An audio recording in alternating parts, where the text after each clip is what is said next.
Three friends traveling on an adventure of culture, community, and CrossFit.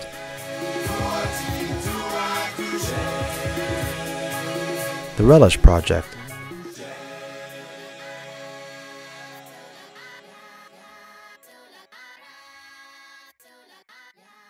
What is Relish? Relish to me, The thing with the Relish Project is like, Relish Project. I'm not sure what it is. we make connections through CrossFit, and it's crazy what connections we make. so we're going with no plan, no car, and trying to make connections through gyms to get a ride to the next gym or a place to stay or hook up with a place to stay. Specifically, it's us taking trips from city to city, visiting gym to gym, talking to people, and trying to just hang out with people. That's what it is. We're gonna go. I'm gonna try to be myself and not be weird. Telephone. When I laughed back at the laugh track, I laughed hard from all my soft. First trip happened because of connection through CrossFit with Sims, because Sims from Doomtree came to our gym grand opening, Sims is a big time rapper from other places. and on his way out, he was saying that we should go out and make a trip out to Minneapolis. I almost said Minneapolis. To Minneapolis. His group Doomtree does something called a blowout every year, and this is the last year they were going to do it. Sims works out of the gym called Twin Towns CrossFit, so our first connect from where we are to Minneapolis was Twin Towns. So that's the first place we went. Showcase the people in the gym every day, working hard, trying to better their lives.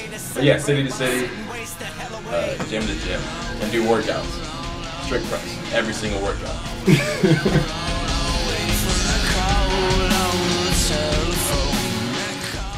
Getting there was almost as hard as getting to Minneapolis in the first place. So the whole week, son was like, "You're going to Doomtree, the concert." And I was like, "Yeah, I'm gonna do it."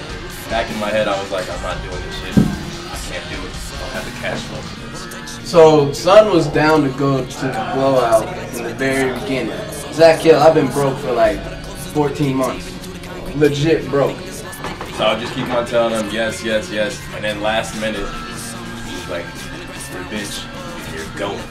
And I wanted to go, of course, because I'm always down to do fun things, but it didn't seem realistic to me. All three of us were pretty much broke trying to make this happen because we used all the money that we had for the plane tickets. So we didn't have money for a car, we didn't have money for a hotel, we didn't have anything. So we just went on a whim and trusted that everything would be taken care of. So I booked a ticket, but I had to fly out of Salt Lake City. That was the cheapest ticket. Anything out of Boise was like $800. I drove to Salt Lake City. It wasn't that far away, so I just drove. It was like 4 hours. You know, I was on the road by myself. Got a chance to think about what I was going to accomplish. Fly to freaking Minneapolis. First thing I see is Zacq's empty face.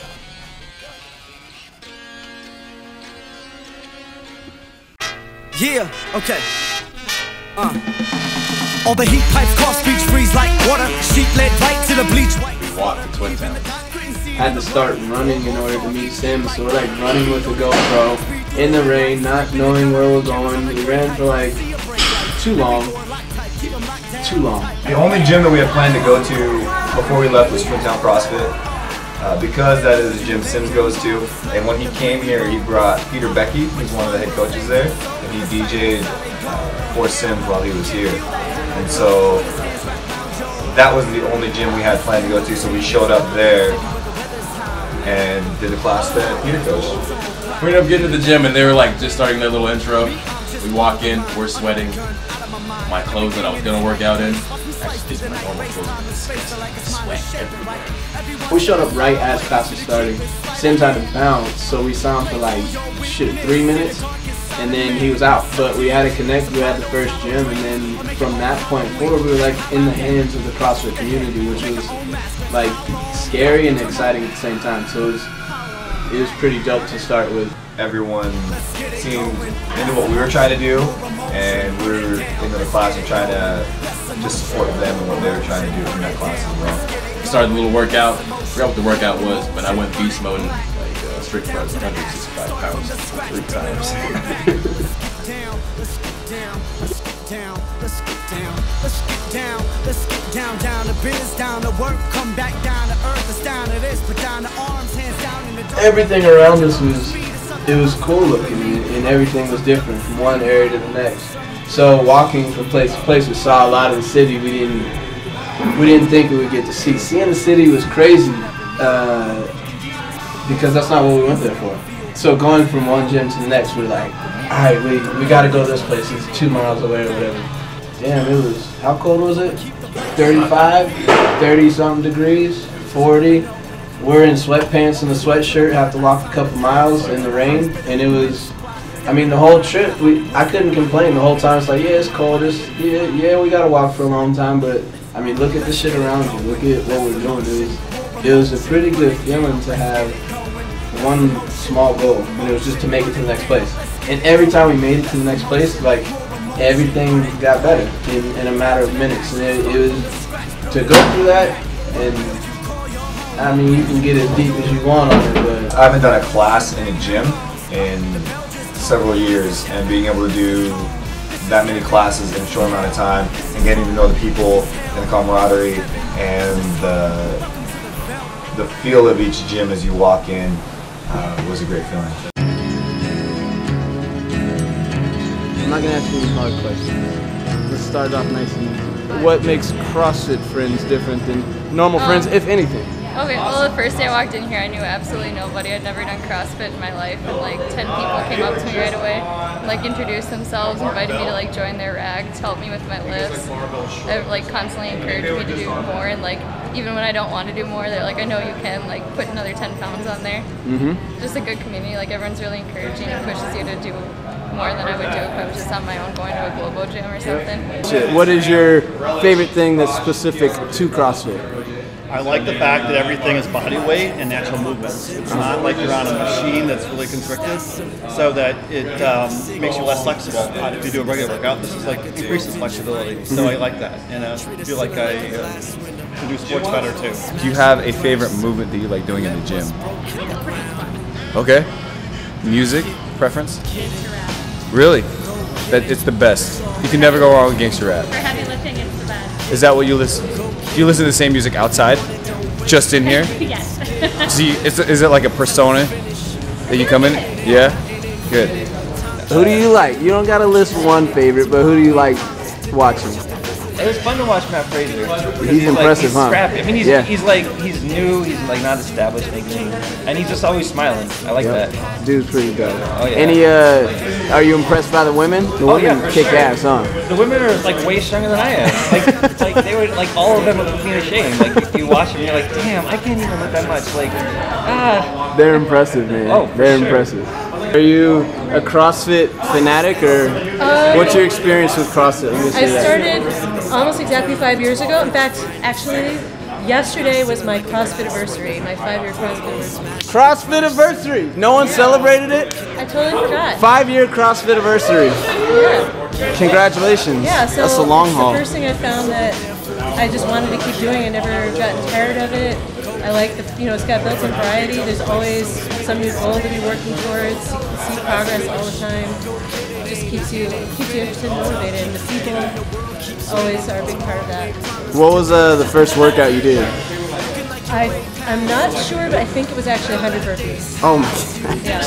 Somehow I still didn't quite but Do you do the opens? Actually, the very first one was the baseline. I did that that's what I did on December 12th, 2009. Oh my gosh. But then, like, my first regular class was I think it was 100 burpees. Things about the city that you notice is maybe different from other places with CrossFit specifically, or because every gym we've been to, they're pretty nice, man. No, not like you notice levels of niceness or anything like that.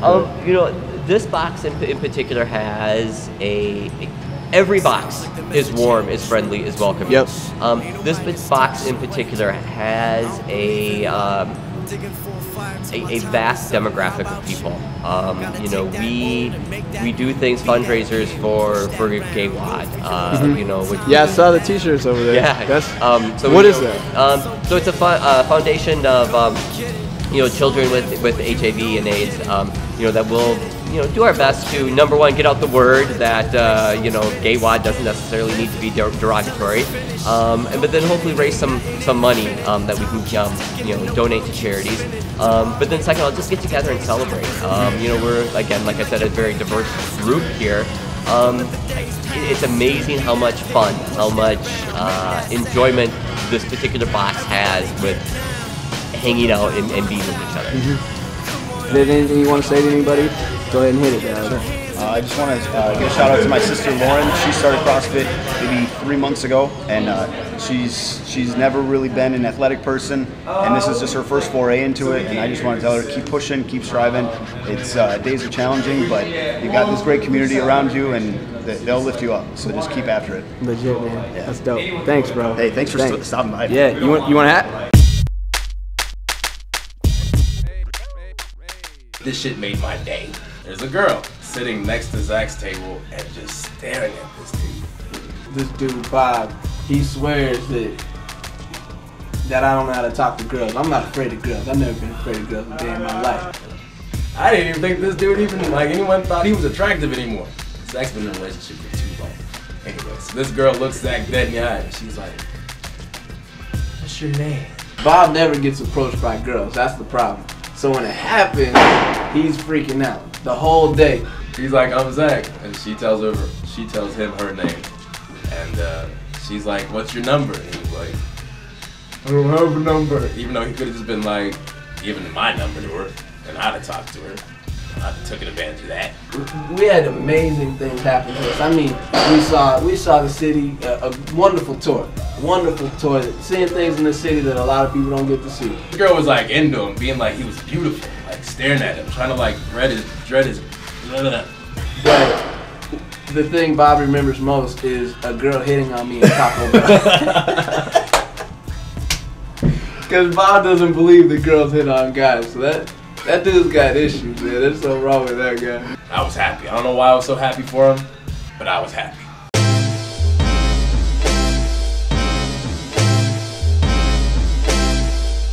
Well, I stepped up, my cleats on, and that chin music, my themes. During the first night of the blowout, we were upstairs, just trying to take it all in. The energy in the venue was just something that you could feel. Doomtree. We were at the concert. They were going crazy. I've never been to a concert like this before. There was people in there chanting back the words. They were singing. It was just really cool. I'm all up there. All the girls all over me. Bob and Son are in the back like a bunch of squares. Zacq was in front of us just like with his arms up going, "Ah!" And I was just kind of like getting there, getting into it, and I look over and Bob's just like this. If you didn't go to the concert, I don't think you could really explain like what the concert was like. If I were to watch the concert on video today, I'd be like, "Oh, cool. That's not that cool." We're like this. I'm throwing my hands there, shaking my head because I stay out here. Bob, he gets all quiet, soaking in the corner, just like this. I looked at him and I go, "Bob, are you okay?" He's like, "Yeah, I'm just getting real emotional right now. I've never felt anything like this. I'm just getting real emotional." Crying. That dude cried, and like Sims made him cry at a rap concert. It's got emotional. I think I'm about to cry.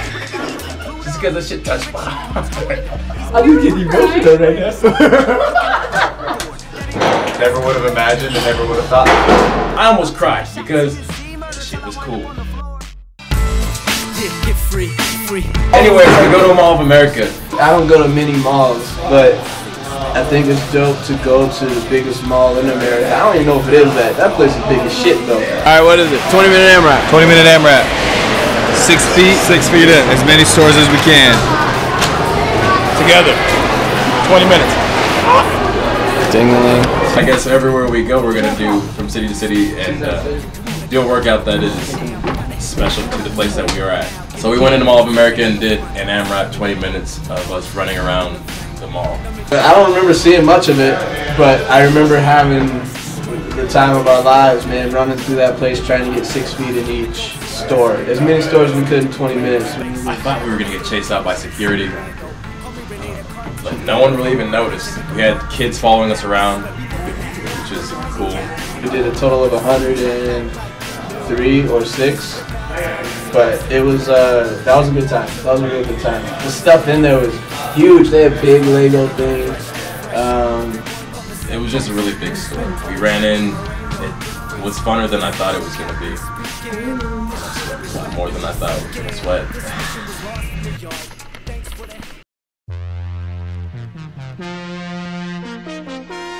Caffeine and kilos. Caffeine and kilos. Caffeine and kilos. A lot of people were asking us, what is caffeine and kilos? I had met Dean just through social media. I met Charlie through, we went to his gym and we did an explosive seminar one time. We had a little coaches summit in Sacramento. A group of guys that drink coffee and like to lift heavy weight. That's my realization to caffeine and kilos. Charlie and Danny were up here for some business in Boise, and we showed them the space before our gym was open. They came through to see the space before we had any equipment in it, and I mean, from that moment, he was like, "Hey, if you guys need anything, like, let us know." And so when we planned this trip, called them up. We were kind of supported by those guys. Son and Zacq met up with the two guys. They were almost more excited about it than we were, because we were nervous because we didn't know what the hell was gonna happen. But they said, "Man, we'll send you some stuff." And they basically just sent us out there with a bunch of merchandise. Yeah, I said merchandise, not merch. They overnighted a bunch of hats, shirts, stickers. I mean, I was expecting like, shit, 3 shirts and a hat or something. They sent like 30, 40 hats and a bunch of t-shirts, and it was crazy, man. It's more stickers than we could give out, man. We gave out so many stickers. To give to people when we went gym to gym. Hats, Ray Lewis, cut t-shirts, and other whatnot. We arrived in Twin Town, there was a giant box full of Caffeine and Kilos gear, so that when we came to a gym, we had something that we could give to them and not just us showing up. But it was crazy to have them show so much love and support for a little bit more than an idea, and that's really all we had at that time, so they're pretty dope guys. I don't mean, do you like your life? So quick summary was we went to a city that I never thought I'd go to in Minneapolis. It was a trip. We did a lot of working out. We saw the concert. Shit was awesome. It felt good. Every gym made us feel good. The city was amazing. So in each gym had its unique feel, had its unique style, coaching, programming, stuff like that. But we could get the feel and the vibe of the gym within the first couple minutes of just walking in. I mean, that's the feeling we want to keep having, man. We want to keep sharing this with as many people as we can. In the future, I think we're just going to try to go city to city and do like the same thing. I mean, the same thing. Like, we're just going to go and work out and meet people and try to relish the time that we have together with them. They would summarize that shit better than me. People accepted us just because we did CrossFit. Even though Bob looked scary and Son looked like a 15-year-old boy. Besides my good side. How do polar bears know that their nose is black? Oh my goodness. This polar bear was hiding, trying to hunt for sea lions. And it had his nose covered with his paw because he was hunting. But how does he know his nose is black? It's an innate behavior. They just know it's black and they know they need to hunt and kill things.